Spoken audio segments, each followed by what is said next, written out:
First layer from top to bottom. Sundan nyo.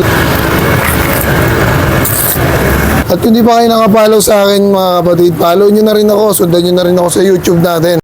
Okay guys, so simulan natin dito sa tampalin.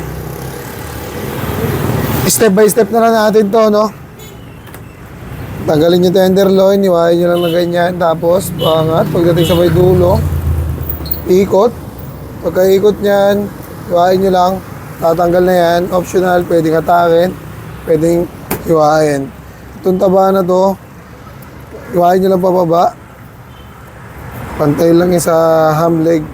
Tapos sa 2 joint. And then, tanggalin natin yan. Okay. Iwain natin yung mga balat at laman sa ilalim. Mataas. And then, tulak lang natin ng konti ito kasi may nagkokonek lang naman ng buto rito. Nung nakita ko na yung nagkokonek na buto, iniwa ko na yan. At tanggalan natin itong ham leg sa middle part. Ito tayo dito sa may shoulder. 1, 2, 3, 4. Sa ibabaw lang yan ng 5 ribs. Iwa lang. Dahil wala butot yung kinakalas natin, iwas tayo ng konti. Pero kapag nag 5 ribs kayo guys, wala na kayong iiwasan dito, no? Kasi 4 ribs lang yung ginagawa ko. Dahil para medyo malaki yung liyepo natin. Pero yung 5 ribs, pwede pa rin yun. Okay? Pero syempre, nagtitinda tayo, kaya 4 ribs lang. Okay? Iwain nyo lang yung mga laman sa ilalim. Score nyo lang dito sa joint. Nakapakalaki ng buto. Oh. Joint. Tapos, iwain nyo lang dito. Paislan. At manatanggal na natin yan. Hanapin lang natin dyan yung buktukan. Kaso hindi kaya. Hindi kaya ng knife. Ang laki ng buto. Sagad ang buto. Wala ng baboy na buto-buto. Iwain na lang natin. Ano naman dyan. Ayan. Yun.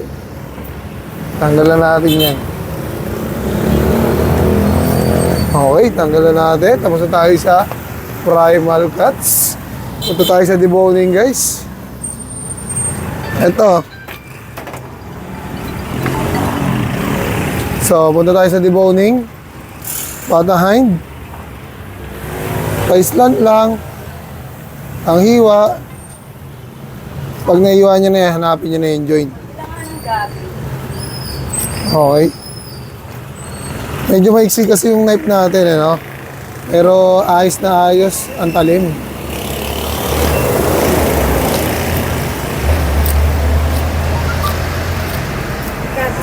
Okay, tanggalan natin yung patahin, guys. Tanggalin naman natin dito yung pelvic bone. Ayan, straight lang yan, guys, ano? Iwain nyo lang straight. Pa. Diba? Iba na. Kita nyo na agad yung joint. Pasok nyo lang yung knife nyo, tapos paikot na hiwa. And then, pagbabari ito, angat nyo ulit yung knife nyo, papunta sa may buto. Pag nakakapitan nyo na yung buto dyan, iwain nyo lang palabas. Ganyan lang, guys. Ganun din dito sa kabila. Sundan nyo yung buto. Dito sa dulo, adjust ng konti. And then, ikot. Pwede na natin matanggal itong pigtail natin. At pelvic bone pala. Wala nga palang butot to. Okay, tanggalan natin yung pelvic bone. First layer tayo. First layer from top to bottom. Sundan nyo lang yung first layer from top to bottom. Tapos tanggalin natin yung mga nakakapit pang laman. And then ikot. Tanggalin natin yung nakakapit na laman. Iwas sa kneecap from top to bottom. Iwas sa kneecap. And then tanggalin natin yung mga laman sa ilalim. Tsaka yung litid.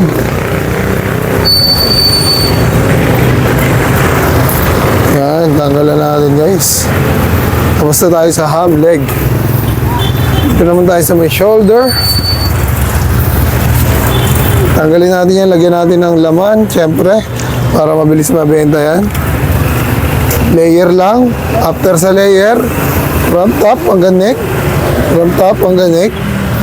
Yan, kapag nahiwa nyo na yung pinakabuong neck, iwain nyo na yung mga laman dito, at sundan nyo naman yung mga ribs pang natitira dito para matanggal natin yung ribs na yan. Para may laman pa rin, okay? Okay, malaman yung ribs natin guys. So, sa mga magluluto dyan ng baboy ngayon, punta lang kayo dito guys. Quality, quality. Napakalaman na ribs natin. Ayan. Iwa ko lang yung mga taba. Ito yung layer na shoulder blade. So, ito yung yan, yung litid na yan. Half inch. Iwa.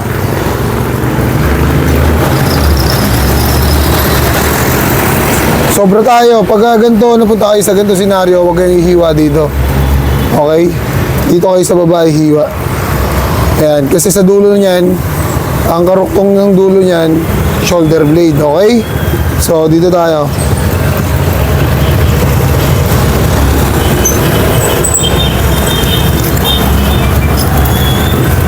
Okay. Tanggalan natin yan. Tuwain natin yung mga litid sa ibabaw at guhit isa. Pang. Angat soft tissue. Angat ko na yung soft tissue. Kita nyo naman. Makinis na. Sundan natin yung layer. And then, tulak natin yung mga laman. Okay. And then, hiwain din natin yung layer dito sa kabila.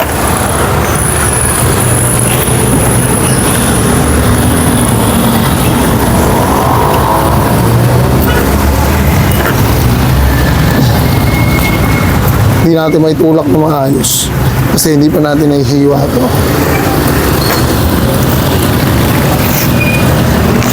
Okay. Kita ko na yan. Pwede na sa akin yan. Dito yung makapal na litid na laging nahanap natin. Ito. Yan. Kunin lang natin yan guys. Hiwain lang natin yan dyan. Okay. Nahiwa na natin. Then, gawa na tayong hawakan. Yan. Guys lang ng konti. Hanggang umabot lang kayo dito sa may ginuhitan nyo na isa. Guhit ulit. Pang. Tapos hatak. Ganyan lang guys. Paulit-ulit ko ituturo sa inyo para makuha nyo yan. Sana nasusundan nyo. Lalo na yung mga baguhan, okay? Pwede na yung shoulder blade na yan. Sa pata front guys, hawakan nyo lang to.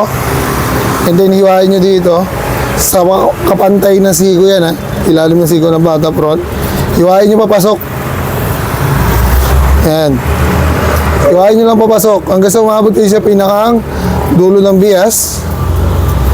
Okay. Mas maganda to. Mahaba knife nyo. Mas madali to. Pero kasi sa akin maiksi. Ayan. Nasa dulo na tayo ng bias guys. Ayan. Pag nakita nyo na yan, dulo ng bias, sundan nyo na yung mga laman dito. Ganun din sa kabila. Okay. And then, paikutan natin ang hiwa yan.